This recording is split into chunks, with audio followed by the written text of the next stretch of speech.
Приветствую всех на канале Движение за независимость Саха. Меня зовут Раиса Зубарева. Сегодня я бы хотела поговорить об Александре Иванове. Все мы знаем, что Александр Иванов – это оппозиционный якутский депутат, достаточно смелый, человек, который встал в открытую оппозицию к власти, в открытую оппозицию к Айсену Николаеву. И в связи с этим он получает очень такой серьезный удар от всего депутатского корпуса, от всех своих коллег. Из фракции, в которой он состоял, новые люди его выгнали. Депутатского мандата его пока не лишили, но, тем не менее, вот угрозы о том, что Иванова лишат депутатского мандата, они звучат постоянно. Заявления в правоохранительные органы от депутатов поступают периодически. Ну и вот последнее его заявление вызвало снова шквал недовольства, снова все телеграм-каналы написали о нем. Но сегодня я бы хотела обсудить слова моего коллеги бывшего журналиста газеты «Якутский черни» Виталия Обедина. Иванов говорил о том, что он мечтает, что у народа Саха когда-нибудь будет свобода воли, что народ Саха совершенно спокойно в будущем будет изучать свою историю, и никто ему не будет запрещать учить язык. На что Обедин ответил, что нам никто не запрещает учить историю, нам никто не запрещает учить язык. И вообще Иванов снова коряво, в общем, сформулировал свои мысли. Вот по поводу коряво сформулировал мысли, хочется вообще отдельно, да, поговорить на эту тему. Я бы хотела вам прочитать слова Обедина об Иванове. Это был его последний пост про Иванова. Кто последние лет 20 мог запрещать депутату Иванову учить свой язык, читать книги по истории, какие ему захочется, просвещаться и богатеть, желательно честным путем? Что за страшный человек стоит с топором над книжками по истории и русско-якутским словарем, норовя оттяпать любую тянущуюся руку по самую голову? Странные заявления Александра Иванова в Казахстане имеют мало общего с патриотизмом, потому что у них уже мало общего с реальностью. У человека в регионе выборы отменили, прямое волеизъявление народа. Во всех населенных пунктах, а он проблемы с несуществующими запретами выдумывает. Вот что написал Виталий Обедин в своем последнем посте про депутата Иванова. Иванов в этой ситуации не прав только в одном. Он не приводит конкретные цифры. Обедин у нас, вы знаете, математик такой, да? Ему нужно, чтобы вот все было постатейно написано, по полочкам разложено. Вот Обедин мыслит вот такими категориями, административными. Иванов мыслит как политик. Он задает тон, он говорит об ощущении, он говорит об атмосфере. И вот, кстати, вот в этом большая разница между Ивановым и между Обединым. И в этом и большая разница в количестве людей, которые их поддерживают. К сожалению, Виталия Валерьевича поддерживают не очень многие, в отличие от количества тех людей, которые поддерживают Александра Иванова. А их очень немного. Мы это видим по комментариям, мы это видим э, мы это видим по тому, как Иванова эта власть шеймует, она его боится. Именно поэтому столько негатива на него выливается. Понимаете, в отношении Виталия Валерьевича такого мало, да, скажем откровенно. Вот. Проблема Иванова, да, он не предоставляет никому конкретных данных. Он не говорит, вот, допустим, нам разрешили якутский язык изучать 1 час, да, а русский язык мы можем изучать 5 часов. Да. Он же говорит об ощущениях, еще раз повторяю. Он говорит об атмосфере. Да. Формально не запретили, но сузили рамки, сузили границы. И он говорил о том, что история, правдивая, настоящая история нашего народа, она не включена в образовательную программу. Там есть какие-то другие обязательные темы, но не о кровавом присоединении нашей территории к Российской империи, не о кровавых годах сталинских репрессий, не о крупных восстаниях начала XX века, не о том, что в 1918 году Республика Саха фактически провозгласила независимость. Этих фактов там нет. Они не включены вот в этот общий школьный, в эту общую школьную программу. Эти темы там отсутствуют. А акценты расставлены там совсем по-другому. Там написано, что вот, значит, Россия очень положительно повлияла на жизнь якутов, на жизнь Саха. Дали нам образование, построили нам дороги, заводы и дали нам пароходы. А то, что нас лишили нашего алфавита, даже того самого, который Новгородов, да, давайте говорить об алфавите Новгородова.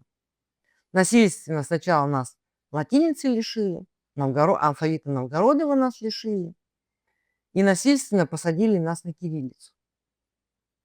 Об этом ничего не сказано. Полезно нам это было, не полезно нам это было. Многие сейчас совершенно спокойно пользуются, пишут буквами Новгорода, алфавита. И прекрасно при этом понимают, что написано. Об этом ничего не сказано. Акценты расставлены совершенно иначе. Мы вам дали образование, сидите и радуйтесь. Школьная программа – это же не нейтральный пересказ фактов. Школьная программа – это государственная версия прошлого. И вот то, что в ней будет написано в этой школьной программе по истории, то ребенок в себя и впитает. А когда в этой школьной программе вот эти все травмирующие события нашего прошлого вычеркнуты, то это, конечно, не запрет. Это селекция. Это разрешение. Вот это можно вам изучать, а вот этого вам изучать нельзя в школьной программе. Другой вопрос, что ребенок не будет сам учить. Ему просто нет надобности. Он эти часы свои оттарабанил и убежал. Мы же сами прекрасно знаем, как дети учатся в школах. Нет же, да, вот давайте мы будем рассказывать о том, что вот да, школьная программа, там Виталий пишет, да, вот уровень образования, конечно же, упал, мне пришлось нанять 150 репетиторов для моего ребенка. Ну, у тебя есть возможность нанять репетитора, да? А у большинства людей, которые живут в республике Саха, не живут, а выживают, репетиторов нанять возможности нет. Поэтому они пользуются тем, что дают им в школе. А в школе вот история Республики Саха в усеченном, сильно усеченном виде дается. И об этом говорит Иванов. Об этом говорит. А Обедин в этой ситуации выступает как вот формалист. Администратор такой. Вот человек, у которого только вот административная функция. Да? Он как в Уголовном кодексе. Есть статья, вот наказание, вот статья, вот такое-то наказание, вот штраф. А если нету наказания, если нету статьи, то, значит, тебе разрешено. Вот эта фраза никто не запрещает, вот в этом случае, да, Обеденская. Она, вы знаете, с чем ее можно сравнить? Дверь открыта, только лестницы нет, понимаете? Юридически, да, все верно юридически. Формально запретов нет, дверь открыта. А на практике получается, что система не заинтересована ни в том, чтобы мы изучали свою собственную историю, правдивую, не в том, чтобы мы изучали свой собственный язык в школе. Лестницы нет, лестницы к этой двери нету, к открытой. Дальше, к вопросу о том, что вот Обедин говорит, никто вам не мешает учить язык. Но это же опять, знаете, подмена такая понятий, да. Тут же Иванов говорит о том, что язык вымывается из нашей жизни. Язык вообще не живет в таком формате. Хотите, занимайтесь дома со словарем. Язык живет там, где он является языком преподавания. Язык живет там, где он необходим для того, чтобы получать новые знания. И язык живет там, где он связан, обязательно связан с социальным успехом. А если ты изучаешь язык 1 час в неделю, то, извините меня, это уже не язык, это уже какой-то, я не знаю, символ, да, по остаточному принципу. Якутский язык можно там раз в неделю. А потом посмотрите, окей, русского языка там 5 часов, но это бы куда ни шло, если бы другие предметы давались на каком-то другом языке. Но ведь другие предметы даются на русском языке. География на русском. Учебники есть по географии на якутском языке? Нету. Биология на русском, физика на русском, математика на русском. Да? Та же самая физкультура на русском языке. То есть детей учат думать по-русски. Понимаете? Вот о чем говорит Иванов. Детям не дают учить якутский язык. Мало того, что у них вообще все предметы на русском языке, да? Это не только один русский язык и литература, где тебя грамматики учат и сочинения писать учат. Это все остальные предметы тоже на русском языке. И давайте сравним 1 час якутского языка. Ну, кто вам запрещает учить? Возьмите словарь и учите, говорит Обедин. Вот на это все. Вообще вся социальная жизнь, она устроена на русском языке. Все дело производства на русском языке. Конечно, дети всегда будут выбирать тот язык, на котором устроена жизнь. Поэтому аргумент «никто не мешает изучать», он вообще к образовательной системе не применим современной. Потому что жизнь в России, она сама притесняет изучение родного языка, якутского языка. Нету смысла. Вот об этом говорит Иванов. Дальше фраза коряво, значит, коряво формулирует свои мысли.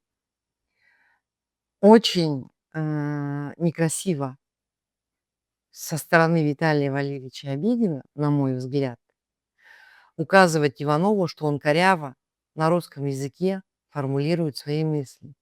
Обедин, конечно, не пишет, но между строк это читается. Ты плохо говоришь на русском языке, проще говоря, говорит Обедин. Почему Иванов коряво формулирует свои мысли? Он говорит очень часто такие вещи, волнительные вещи для него на самом деле. И поскольку русский язык для него не родной, а родной для него якутский язык, поэтому ему все же, я считаю, трудно говорить на русском языке правильно. И Обедин, в принципе, должен был это понимать. Совершенно неправильно указывать на это. Это выглядит очень мелочно, это выглядит очень мелко. Почему Иванов говорит на русском языке? Он бы прекрасно формулировал свои мысли на якутском языке, но он специально говорит на русском для того, чтобы такие, как Виталий Валерьевич Обедин, его поняли. Потому что русские в нашей республике якутский язык учить никогда не будут. В редких случаях, только если они рождаются в деревнях, среди сахаязычного населения. Когда они в этой среде рождаются, живут, учатся, работают, тогда они становятся носителями. Да, они говорят, они понимают. И это прекрасно. Все остальные, особенно вот те люди, которые живут в городах, они никогда не будут учить якутский язык. И вот для таких людей Иванов говорит на русском языке. Да, коряво, но мы же все понимаем, да, о чем он говорит. Этот посыл всем понятен. Поэтому такое большое количество людей поддерживает Иванова. Он же не говорит о нормах, он не говорит вот о конкретных законах. Вот есть такой закон, наказание такое. Вот он не берет в руки уголовный кодекс, понимаете, не читает. Он говорит об ощущении. Он говорит об атмосфере, которая сейчас царит в России и у нас в Республике Саха в частности. Мне такое ощущение складывается, что Обедин, который очень долго вот находился в этой политике, в республиканской, да, ну или там около политики, да, он вот эту реальность, современность российскую, он ее представляет как единственно возможную. И не потому, что он там ее любит, она ему нравится, да, а потому что он в ней профессионально, ну, он ее понимает. Он ее понимает. У него есть опыт жизни в ней, работы в ней, да, вот в этой реальности, в современной, в российской. Любая альтернатива для него, вот то, о чем говорит Иванов, да, для Обедина любая подобная альтернатива, это уже вообще какая-то абстракция. Он этого просто понять не может. И, соответственно, он так и говорит, это все несерьезно. И все, что говорит Иванов, Виталий таким образом обесценивает. Вот когда он говорит, это все, вот у тебя реально отменили выборы, все остальное вообще не важно. Какое будущее? Какая свобода воли? О чем ты говоришь? Спустись уже на землю. Он, понимаете, он действует как вот, я не знаю, как еще, как администратор. Такой прагматичный человек. Без розовых очков. Смотрит реально на вещи. А Иванов витает где-то в облаках. О независимости рассуждает. Там, я не знаю, о своем народе рассуждает, о будущем своего народа переживает. Да? И потом странное это утверждение, у тебя отменили выборы. Как будто Иванов что-то мог с этим сделать. Виталий же с этим ничего не смог сделать. Сколько бы он ни писал в своем телеграм-канале. Причем тут вообще Иванов и выборы? Иванов вообще сделал все, что мог. Фракция «Новые люди» сделала все, что она могла. Ну, я понимаю, что у Виталия может быть такая профессиональная деформация, да? Вот для него реально все то, что имеет документ. Все то, что имеет документ и 3 независимых источника, как журналисты говорят, да? Вот когда есть 3 независимых источника и обязательно документ, да, вот тогда это вот то, с чем можно работать. Вот если нет формального запрета на изучение языка, нет формального запрета на изучение истории настоящей, то проблемы вообще как бы и нет, да? Но вопросы языка, вопросы идентичности, вопросы вообще исторической памяти, они же не живут в юридической плоскости. Они живут в культуре народа. Именно вот, видимо, поэтому, да, вот такой конфликт возникает. Один говорит о будущем, а другой говорит, а есть ли у тебя справка с печатью на это будущее? Ну и вот, опять же, о профессиональной деформации, да, когда ты то слишком долго находишься в системе, то окно допустимого, оно сужается до а, того, что обсуждать можно только то, что происходит вот у тебя прямо сейчас. А все, что выходит вот за рамки текущей вот реальности, да, то это вообще какая-то фантазия. Но ведь любая серьезная политическая трансформация в истории сначала выглядела фантазией же тоже, да, изначально. Вспомните, сколько украинцы мечтали о независимости, сколько страны Балтии мечтали, жители стран Балтии мечтали о независимости. Это же тоже были их фантазии. И когда происходил распад, перед тем, как происходил распад, им же всем говорили: да вы не выживете там, вы же с голоду умрете, хватит фантазировать. Однако